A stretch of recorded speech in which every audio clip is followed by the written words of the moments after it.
চ কেটে ক করা হয়েছে, মানে চটা থাকছে না, চালচিত্র থাকছে না। যত বুড়ো হচ্ছি তত বড় হচ্ছি, এটা চিরকালই আমাদের এবছরের ভাবনার নাম কালচিত্র।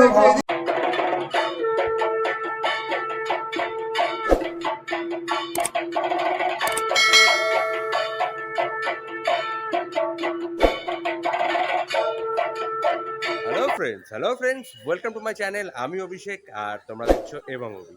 বর্তমানে কোথায় আছি? ডেফিনেটলি ছুটি পুজো তো আছেই, কারণ আজকে রবিবাসরীয় সকাল। আর এই সকালে চলে এসেছি আর একটা খুঁটি পুজোতে, কারণ খুঁটি স্থাপন হবে, দুর্গা পুজো তো এগিয়ে আসছে।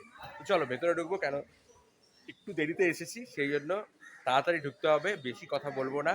তো যারা নতুন দেখছো তারা চ্যানেলটা সাবস্ক্রাইব করে ফেলো আর কমেন্ট করে জানাও কেমন লাগছে। আর পুরোনোদের কিছু বলার নেই, চলো সোজা খুঁটি পুজোতে ঢুকছি।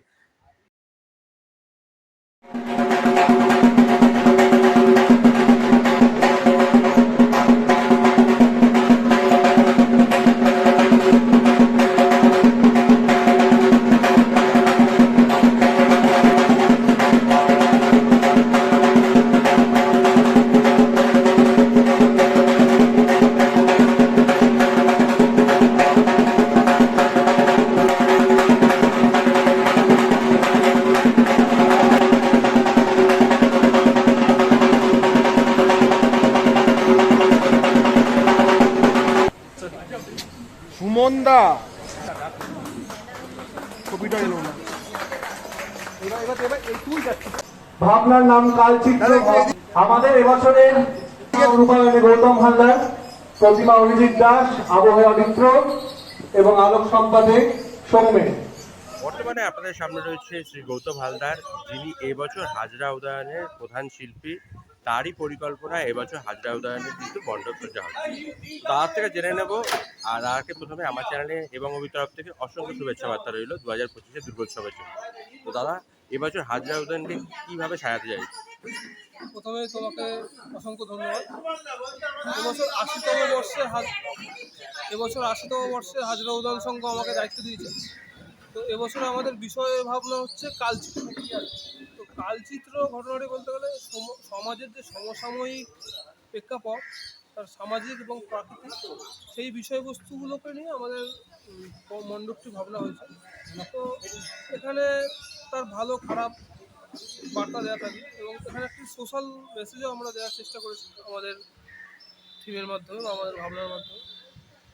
তো দেখা যাক, বাকিটা শুরু হোক, শেষ হোক। কালচিত্র মানে এই সময়ের কালকে ধরে হ্যাঁ, নিয়েছে। সময়ের যে সমসাময়িক যে চিত্র বা প্রেক্ষাপট তৈরি হচ্ছে, তার খারাপ ভালো এই বিষয়বস্তুটাকে নিয়ে আমাদের ভাবনা কালচিত্র। তো এই কালচিত্রে দেখতে অরিজিৎ দাস হচ্ছে প্রতিমায় হ্যাঁ, রয়েছে। অরিজিৎ দাস প্রতিমায় রয়েছে। প্রতিমায় কিন্তু স্পেশাল চিত্রকরণ থাকবে। হ্যাঁ, অবশ্যই থাকবে। এখানে আগে সাবেকি পুজো হতো, সাবেকি ঘটনা ভেঙে থিম তৈরি হচ্ছে কিছু বছর। তো সাবেকির ছোঁয়া তো অবশ্যই থাকবে প্রতিমায়, তার সঙ্গে থিমের একটা কম্বিনেশন বলতে পারো। তো কি আশা করছো দুর্গাপুজোয় এবার 2025 থেকে? আশা করছি এখানে আশেপাশে তো আরও ভালো পুজো হয়, তো তাদের সঙ্গে আমরা হয়তো তাল মিলিয়ে পারবো না, কিন্তু কাছাকাছি আমরা কিছু একটা করবো, সেটা দৃষ্টিনন্দনিক হবে। আর দর্শকদের উদ্দেশ্যে কি বলবো? দর্শকদের উদ্দেশ্যে অগ্রিম সবাইকে শারদ শুভেচ্ছা। আপনারা সবাই আসুন, সব পরিবারে আসুন। আপনারা আসলে পুজো দেখলে আমরা আরও ভালো ভালো কাজ করার অনুপ্রেরণা পাবো।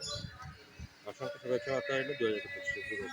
তোমাকে অনেক ধন্যবাদ। অনির্বাণদাকে আমার চ্যানেল এবং কবির তরফ থেকে অসংখ্য শুভেচ্ছা বার্তা। হাজরা উদয়ন এবার 80তম বর্ষে কি সারপ্রাইজ দিতে চলেছে কলকাতা শহরকে? প্রথমেই তোমাকে এবং তোমার সমস্ত সত্যি দর্শক মণ্ডলীকে জানাই আগাম শারদ শুভেচ্ছা। হাজরা উদয়ন সংঘের তরফ থেকে আমি অনির্বাণ। এবছর আমাদের 80তম বর্ষ। সো আমরা তো অনেকগুলো বছর কাটিয়ে ফেললাম, সেই পরাধীন আমল থেকে স্বাধীনতা আমলেও এত বছর কাটিয়ে ফেললাম আমরা। যত বুড়ো হচ্ছি তত বড় হচ্ছি, এটা চিরকালই আমরা বলে এসেছি, কারণ আমরা খুব বুড়ো বয়সে তো থিম নিয়ে শুরু করেছি। আমাদের 77-78 থেকে আমরা থিমে ঢুকেছি। তো যত বড় হচ্ছে তত আমাদের মনে হয়েছে যে এই সমাজের যারা নতুন প্রজন্ম, তাদের সঙ্গে আরও মিশে যাওয়া, একাত্মীভূত হওয়ার প্রয়োজন আছে, কারণ তারা জানে এই সময়ের কথা। তো সেবারই এখানে আপনারা দেখতে পাবেন যেখানে যাদের নাম আছে ভাবনায় গৌতম বা মণ্ডপে অরিজিৎ, এছাড়াও সৌমেন আর অরিত্র আছে, বা আলোক সম্পাতে এবং সুরে, এরা প্রত্যেকেই তরুণ প্রজন্মের লোক। তারা এই সময়টাকে সবথেকে ভালো বোঝে এবং তারা যে এই সময়টাকে বোঝে, এই সময়ের কথাই তারা বলছে এবছর আমাদের ভাবনা কালচিত্রে। এই কালচিত্র অনেকটা দুর্গা প্রতিমার চালচিত্রের সঙ্গে সামঞ্জস্য করে, আপনারা লোগোটা দেখে বুঝতে পারবেন চ কেটে ক হয়েছে। তার কারণ চালচিত্রতে যে আগেকার দিনে সেই সময় মানে যখন এই চালচিত্র আহ, ব্যাপারটা যখন প্রথম বাঙালি সংস্কৃতিতে এলো, সেই সময় যে অর্থনীতি, রাজনীতি এবং সামাজিক যে একটা চিত্র ফুটে উঠতো সেই চালচিত্রে, সেটা এই যুগে কিন্তু আমরা এখনও সেই পুরনো সেই পাঁচালী বাগুলোই দেখতে পাই। কিন্তু আমাদের বর্তমান সময়ের যে দাবি, বর্তমান বর্তমান সময়ের যে আহ, না পাওয়াগুলো, যে খারাপ ভালো সব মিলিয়ে যে অবস্থাটা, সেই সমাজের কথা তাহলে তো কোনদিন কি চালচিত্রে উঠবে না? সেটাই নিয়ে আসছে গৌতম এবং তার সতীর্থরা কালচিত্রে, এই সময়ের কথা বলার জন্যই এই সময়ের শিল্পীরা। খুব সুন্দরভাবে তুমি এক্সপ্লেন করলে সময়। এবছর দুর্গাপুজো 2025 একটু আগে আসছে, মানে একদমই বলতে পারো সেপ্টেম্বরের। তো সেই জন্য কোনো স্পেশাল পরিস্থিতি রয়েছে? বৃষ্টি নিয়ে একটা চিন্তা তো থাকে, এটাই একমাত্র চিন্তা। আর আমাদের মতো যারা মানে ওই বললাম বুড়ো বয়সে বড় হওয়া, এবং আহ, সেই অর্থে আমরা তো পুরোটাই পাড়াভিত্তিক একটা পুজো। যত সময় কম তত বিভিন্ন রকম চাপও থাকে, হুম। Logistical, financial. তা ভরসা আছে, যেহেতু এবছর আমাদের ভাবনা বা থিম সময় নিয়ে, সময় আমাদের উত্তরে দেবে। অসংখ্য ধন্যবাদ রইল। 2025-এর দুর্গোৎসব খুব ভালো কাটলো। সবার ভালো কাটে। Thank you. ধন্যবাদ। দেখতেই পাচ্ছ চ কেটে ক করা হয়েছে, মানে চটা থাকছে না, চালচিত্র থাকছে না। তো চালচিত্রের জায়গায় থাকবে কালচিত্র। এই কালচিত্র খুব নিপুণভাবে তৈরি হবে এখানে। এই কাল বলতে সময়কে বলা হয়েছে, আমরা জানি সময়কে কাল বলা হয়।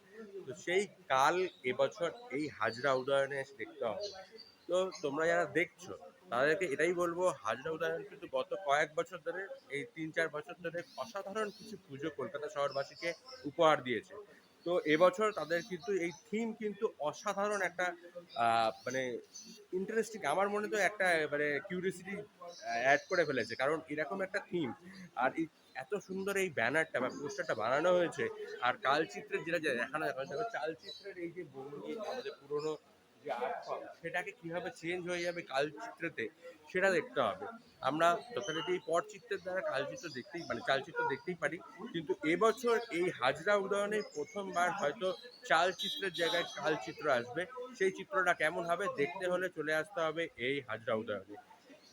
ব্লগটা বেশি বড় করব না, কেন বড় ব্লগ তোমরা আর দেখছো না, সুতরাং ছোটোর উপরে ব্লগটা রাখলাম। আর তোমাদের দেখতে হবে এই হাজরা উদয়নে, এটাই পুজো প্রাঙ্গণ যেখানে খুঁটি স্থাপন করা হয়েছে। এই অঞ্চলটাই মণ্ডপ থাকে, আর ঠিক হাজরা মোড় থেকে একটু দূরত্ব এসে ওই যে দেখতে পাচ্ছ রাস্তার এই যে মোড়টা, সেটাই হচ্ছে হাজরা উদয়নের মোড়। একদম ওয়াকিং ডিস্টেন্স। আমি গুগল ম্যাপের লিঙ্কও দিয়ে দেবো এখানের লোকেশনটা। তো খুব সহজেই চলে আসতে পারবে Hazra Udayan, Jatin Das park metro station, তার থেকে একদম হাঁটা পথ দূরত্ব হচ্ছে এই হাজরা উদয়ন। এখানে অটো আছে একদম গেটের মুখ পর্যন্ত, আর সেখান থেকে একটুখানি আসলেই চলে আসবে এই পুজো প্রাঙ্গণে। তো এই পুজো প্রাঙ্গণে আসার জন্য কোনো কষ্ট করতে হবে না। তো কাল চিত্রে আর কাল করবে না, চলে আসবে পুজোর ঘন্টা বাজবে, সঙ্গে সঙ্গে চলে আসবে হাজরা উদয়নে কাল চিত্র দেখতে। তো আর ব্লগটা বেশি বড় করব না, তাড়াতাড়ি এটাকে লাইক করে ফেলো, শেয়ার করবে সবাইকে। আর যেটা করতে হবে কি, সাবস্ক্রাইব করে ফেলো, আর বেল আইকনটাও জাস্ট ক্লিক করে দাও, কারণ পুজোর সব খবর চাই। তো যদি চেয়ে থাকো তাহলে তাড়াতাড়ি করে সাবস্ক্রাইব করো। চলো এই বলেই টাটা হচ্ছি, আবার দেখা হচ্ছে আমার নেক্সট ব্লগে। টাটা।